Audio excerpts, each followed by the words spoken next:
This is CICW-FM operating at 92.9 megahertz. Owned and operated by Centre Wellington Community Radio Incorporated.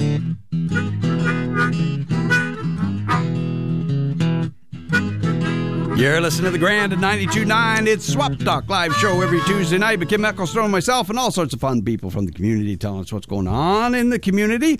Glenna's here, the Executive Director of Children's Foundation in Guelph. Thanks for coming up. Thanks for having me. A couple of weeks ago, we had somebody on that's in the race, and unfortunately, her partner broke his leg. And anyway, she's carrying on, got another partner, and off they go. So we've got this Southern Ontario Amazing Race. Glenna's going to help us understand a little bit about where the money's going, which is really important. But just step back a little bit, and everybody's kind of seen the great race and all that kind of stuff. What's the Southern Ontario Amazing Race? Is it different than what people are used to seeing in these kind of things? It definitely was an idea that we came up with after watching the TV show. So it is inspired by Amazing Race and a bit of Survivor. So it's teams of two that are competing in a weekend-long race, and they're traveling from location to location, completing all sorts of challenges. Some of them are physically based, some are more like puzzles, some are extreme type things like rappelling and zip lining. So we kind of get a little bit of everything in there. Whoa, yeah. Well, a good place to do your zip lining around here. Yeah, so that's kind of interesting. Now, how many, you've done this before? This is our 11th year. We started in 2004. Wow. You were telling me about one last year where one of the deals was, and people don't know what they have to do, right? Like, no, it's all secret until the weekend. Surprise, which brings another element to how do you prepare and practice for this, not knowing what it's, I guess, physical strength. I don't know. What do they do? How do they prepare? Well, it's surprising. Some people put a lot of time into preparing, study maps, travel around, try and get to know different areas, physically training, working on some different puzzles, and just trying to, I think part of it that's really challenging is just hopping from the different types of tasks, because you could go from doing something as intense as a CrossFit sequence to having to sit down and do origami or something like that. So it's that switch back and forth that can be really tough too. Yeah. And last year you told me that, one of the things was go get coffees for everybody. Yeah, it was a memory challenge. Yeah. No, you couldn't write it down? No. You just said, no. Yeah. Okay, I would have bailed at that point. Winners. The winners obviously are the people that, that get the funds and get the benefits of the funds. But does somebody actually win this race? They do, and it's actually a really great prize. We offer a $3,000 travel gift certificate to the team that wins, so they get to go on an amazing vacation once they win. Oh, that's worth all the pain. How many teams do you think you're going to have this year? Well, it's actually set.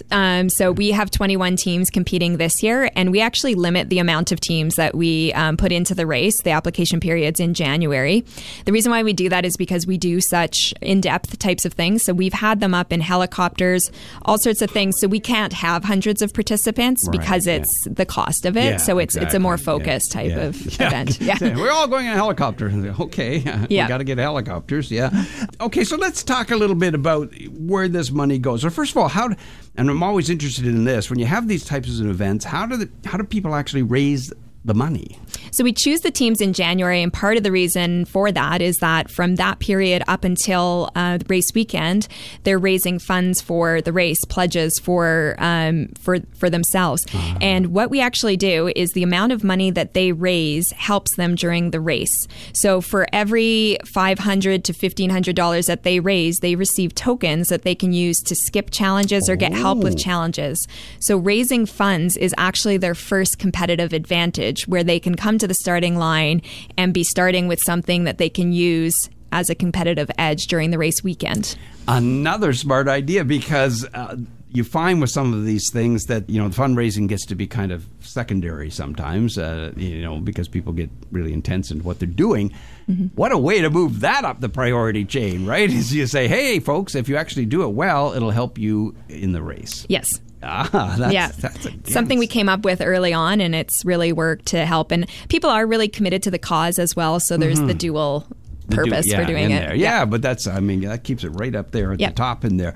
And let's talk about where the money goes. You're raising these funds. You got a hefty goal. You can tell me about that. And where does the money actually go? So the funds go to support the Children's Foundation of Guelph and Wellington. I think it's a really good match because it's such a physical adventure. It's something that's pushing people beyond their limits. And what we are all working together to do is to make sure that all kids have the opportunity to do these things when they get older, reach their full potential. So all of our various programs work in different ways to support kids grow and be healthy. So we have our Food and Friends program, which is breakfast, snack, and lunch programs in the schools. We have a financial assistance program that helps kids play sports, go to summer camp, all of those sorts of really important activities. We also have our Adopt a Family holiday program to provide Christmas gifts for families in need, and we have scholarships programs. So they're all coming together to help local kids and help them grow up and do exciting things like this when they're older. How many kids do you think you touch? Funny that you should ask, because we were just working on some stats. Actually, in 2013, we assisted over 15,000 kids in Guelph, Wellington, and Dufferin. And I know that in Wellington County alone, it's around 6,000 that we assist. It's really tough because there's, we can't be everything to everybody, but there's always new ideas that are coming across, our plate, and we're always trying to make sure that we are meeting the needs of the kids. We have seen a real increase in demand for all of our programs, specifically over the last few years, just because of things that happen with the economy, different manufacturers that close down and other things. So right now we're really just focusing on raising funds to maintain the demand, maintain the programs for the demand we're seeing with our existing programs. And then once we kind of get to a point where we're comfortable in that, we'll kind of look outside of that. But there are some areas, like for example, with our financial assistance program, right now we solely cover registration fees, but we know that there's challenges with equipment and transportation to the activities. So there's areas like that we want to look at in the future for sure. Obviously, is it something that you work towards getting rid of, meaning that you'll never have this need? Or Definitely. We wish we didn't have to exist, because you wish that, parents don't want to have to go outside of their home to ask for assistance. So it's something that's very difficult, I think, to get that help. We've seen over the last few years families coming to us that used to be donors or helping and now said, like, I used to give to a Christmas program and now I got laid off and I need this assistance. And you really don't want to ever be in that position. So ideally, I would be out of a job someday or move on to another one, I guess. Yeah. And I guess it's one of the things about this, though, is that when you sit back for a minute and say, these are people in our community. This is not far away. This is not third world country. This is your neighbors. This is right here. And when you can see the benefits, how that it's going to go to, people that are here, your neighbors. I mean, that's got to be that's an eye opener to say, yeah, we got to pay some attention to this, because this is what makes our community, and we got to make sure that we're sustaining in there. Definitely. Yeah, I was down at J.D. Hogarth School not too long ago for an event we were doing there with their snack program, and a mom came up to me and said, just wanted to thank you because not only are my kids accessing snacks here at school, you also help them take swimming and do these other things, and being able to talk to someone and see the kids that you're helping, it's something that it's so impactful and makes it worth everything that we do. Oh, well, again, and thank you and the people in the organization for doing what you do.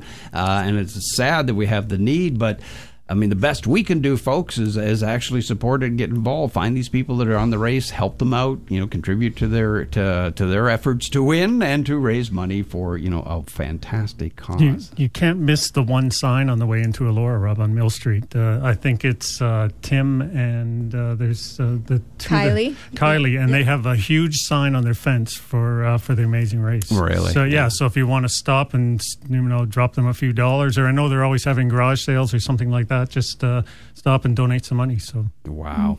Thanks, Glenna, for popping up and giving us a little insight. You do have a goal. What's your? Our goal for this year is to raise $75,000. So it's a big goal. Feeling good. Feeling good. That it's a step up from our last year. It was our 10th anniversary, so we did something special that we raised a lot of money. So this is kind of a bit down from that, but it's because we're back to our regular year. But anyone that's interested in helping us achieve that goal and giving back to these local families, if you go to our race website, it's easy to remember. It's just therace.ca, and you can actually read bios about the different teams that are participating and donate right on the website to their team. Wow, couldn't make that any easier. Try and make it as simple as possible. That's fantastic. Well, again, thanks for popping up and giving us a little rounded insight into this. And, we wish everybody the best, and we're going to have you back to tell us how well it went. How's that? That sounds great. Okay, thanks. That's just something that you can get involved in by just, boy, do they make it easy. Click on the website and the website's the website's really interesting too, Rob. It has a number of YouTube videos on it, and it kind of shows the race from last year, and it shows where they raced to and what they did and those kind of events. Right? That's nothing like the visual story to tell you and get you quickly involved and go, and they have they have the pledge page. You can just pledge on whoever you like.